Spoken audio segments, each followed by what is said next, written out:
Hey folks, Jim Thomas here, Fitness Management and Consulting. I appreciate you being here at the channel today. And for the regular subscribers that attend the channel, hey, appreciate you being here.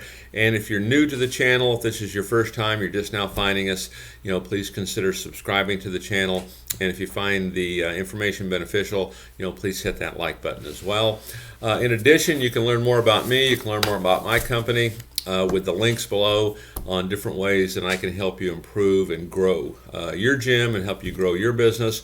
Also, I would suggest for you folks that are particularly you're thinking about getting into the industry, or you're brand new in the industry, or if you're struggling, check out the courses section below, the gym management playbook. It was designed specifically to help you shorten that learning curve and help you maximize, bottom line profitability. So if you're new at this, if you're struggling, check that out, see if it's for you. And then also, if you're new at this and you're opening a new facility, or you're expanding, you're reopening, you're expanding in addition, your existing facility, check out the funding link where you can potentially qualify for up to $250,000 in funding with no collateral. So with all that said, let's get into it here today. And what I want to talk about is what I'm calling the 5 worst nightmares for gym salespeople. Okay, so listen up. If you're a gym salesperson, does this happen?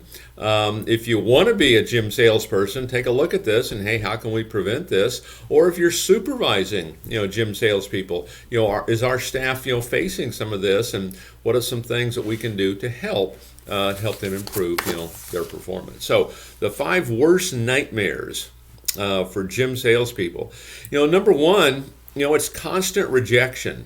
Okay, and probably this is the biggest one that you hear, maybe about why people don't want to get into sales, is that constant rejection.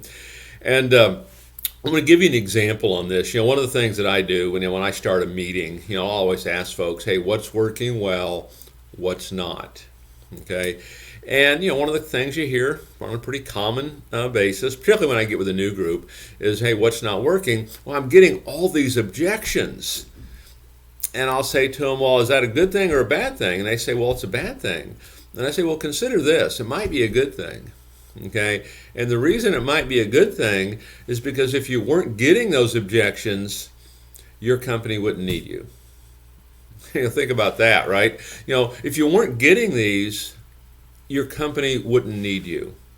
So some ways objections are good. Okay, the second thing I would comment on this, because I know this is an issue, okay, is how we perceive it, and certainly what the customer is saying from my standpoint, when they offer an objection, no matter what it is what they're really saying is, hey, based on what you want to charge me for this, I don't think it's worth it. Okay, and so what it does, it puts the accountability on us, because what you don't want to do is have the accountability, on your customer. Accountability is on us, to solve problems, provide solutions, build value, because when value exceeds price, people will buy. So when you're getting what we're calling rejection, okay, if it's no, let's understand why it's happening. Maybe we're kind of jumping into this too quick. Maybe we're selling before we've built the value. I know in a perfect world, I'd love to be able to start selling before I had to do that, but you have to do it. You have to establish value. So 5 worst nightmares, number one here is constant rejection, but let's get a strategy in place on how to fix that. Okay, and there are fixes. Also, keep in mind here that we're trying to nurture our customer. Even if you don't, get them involved today, nurture them, stay after them, maintain interest, maintain desire, show them how you can solve problems. Eventually, good chance they'll come around, because everybody on the planet, I think, wants to look better, wants to feel better, wants to live longer. Number 2, worst nightmares for salespeople, and I see this one a fair amount too, is just impossible quotas. Impossible quotas. I mean, I'm a big believer in, hey, let's change our think, let's double, let's triple, and all that. But what happens sometimes on these quotas, the mindset of the folks that set them sometimes, well, if I set them too low, they're going to get complacent. I mean, from my standpoint, I want to set quotas high, but I also want to have steps in there where they can have success along the way. So we want to make sure we're looking at it the right way. But if you're a salesperson, what appears to be an impossible quota, first thing I would suggest to you is, do the math, do the math on what this is going to take, and then come up with a strategy on how you can make this work.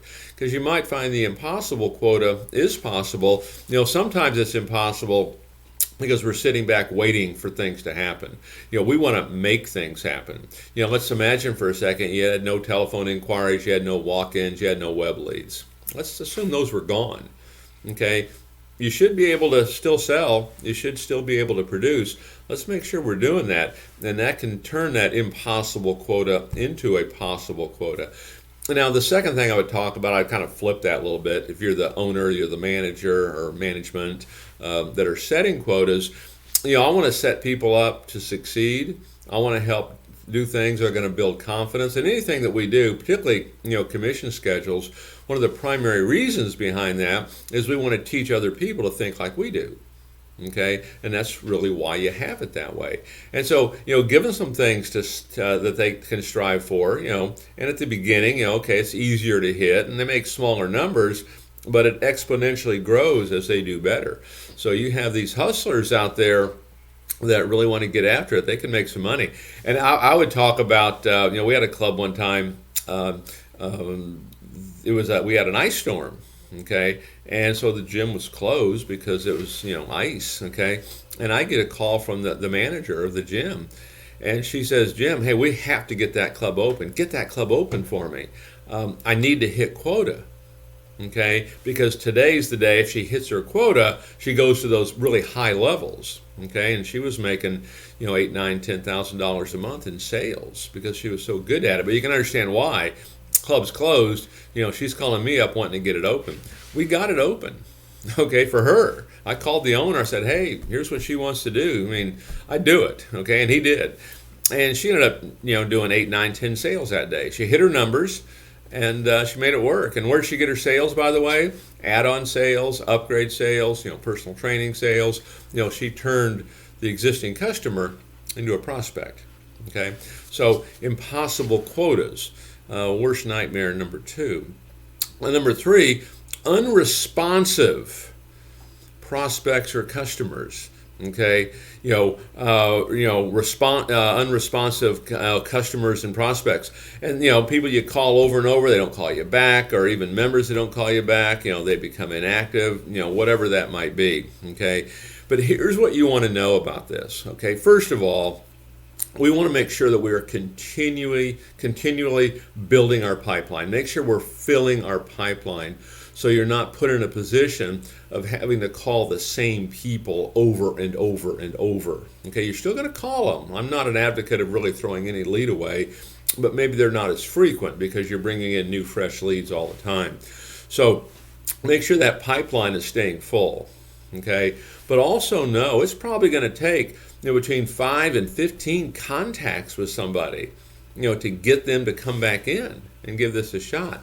But it's well worth it, because if you stay after this from a standpoint of follow-up, you can increase your business by 20%, and it's from leads that you've already bought, leads you've already paid for, leads that you already have. Okay, so just because they're unresponsive doesn't mean you don't stay after them. And also look at communicating with them in different ways. Maybe you're going to text them over a video of a class. You're going to email over a video. You're going to email over a blog. You're going to call them.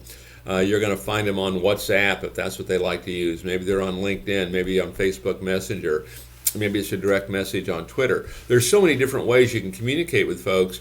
Maybe you just haven't found that right way yet. Or maybe you're calling them at the same time every day. Maybe you change that up a little bit. Okay, so the unresponsive customer, yeah, absolutely, can be a nightmare for you, but let's come up with solutions for it.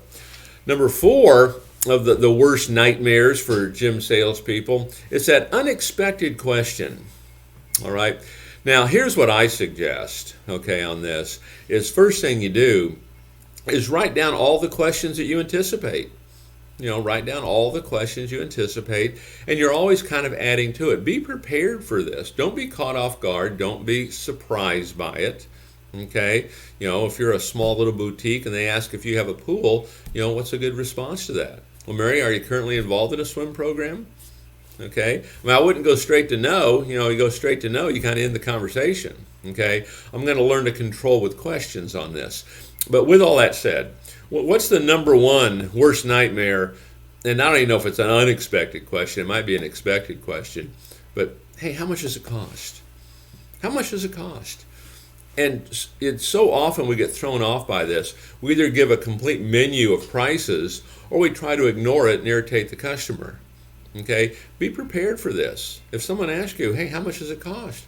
Oh, fantastic, Mary. Are you considering becoming a member? Okay, but we want to learn how to control this. But that unexpected question, always be building on this, always be working on it. And number 5, the last one I would list for you, is your lead quality. Worst nightmares for salespeople, your lead quality. And normally where this is going to come from, okay, is, you might be doing Google AdWords, you might be doing some Facebook, you might have some ClickFunnels. It's going to be outside marketing. Normally it's not going to come from referrals and things like that as far as poor lead quality. Usually it's from advertising programs. And I would even go back, it's not really, you don't see as much of it right now, but maybe 18 months ago you did, certainly 24 months ago you did. And I think it was what the 6-week programs that, a lot of these ClickFunnels programs were selling $199 for 6 weeks.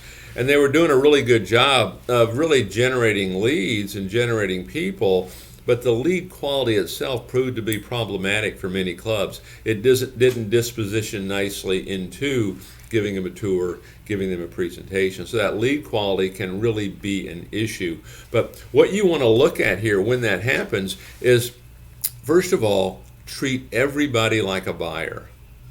Treat everybody like a buyer. Even if your lead quality is not what you want, don't start prejudging this stuff. Treat them like a buyer. Everybody gets a presentation. We're going to sit down with everybody. Okay, we're going to have a pre-printed price presentation sheet, and we're going to ask everybody to buy. One of the biggest issues we have sometimes when lead quality is poor, and this can happen, okay, is we just kind of give up on it. Don't. Okay, stay after it. Okay, because these 5 things can be real issues in sales. Okay, they can be real issues for ownership, for management, for sales managers, for salespeople. For your entire team. But if we learn how to treat them properly, we can overcome this and get the results that we're looking for. So folks, my name is Jim Thomas. My company is Fitness Management and Consulting. If you found the information beneficial today, please hit that like button. I appreciate it. And you can learn more about me with the links below. And I look forward to seeing you all in that next video.